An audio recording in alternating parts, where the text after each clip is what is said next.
Wirtschaft ohne Weih. Ich geh fort und freu mich auf mein Scholle. An die Theke geh ich und will ihn schnell hole. Da wird mir stormlich, das kann nicht wahr sein. Ich bin in einer Wirtschaft, die hat gar kein Weih. Ich glaub's nicht, ja nee, das ist doch nicht wahr. Das gibt's einfach nicht. Doch, es steht draußen am Tor.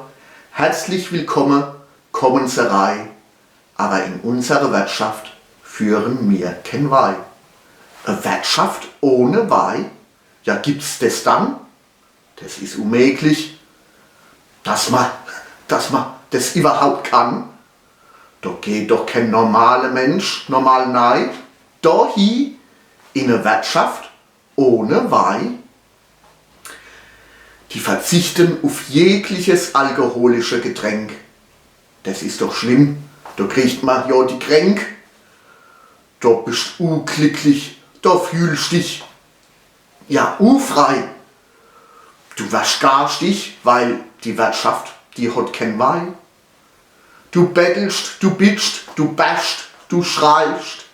Doch egal, es tut sich nix, am Ende du sogar noch heilst. Der Mann am Ausschank sagt, trage im Herzen Sonnenschein. Wir haben fast alles, aber nur fast. Wir sind das Restaurant ohne Wein. Jo, denkst du egal, von Notfall bin ich doch gerischt. 2 Flaschen Riesling ich immer in meine Tasche habe Mist. Grad bei so Sache hab ich immer ein Riesling dabei.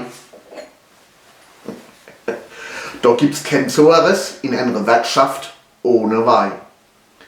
Ich hol mir ein Gläsel und schied ihn donai. Jetzt fühle ich mich glücklich, fröhlich und frei. Ich trink die Flasche aus und mach auf die Zwett klei. So ist es auch schön in der Wirtschaft, jetzt satt mit Weih. Prost.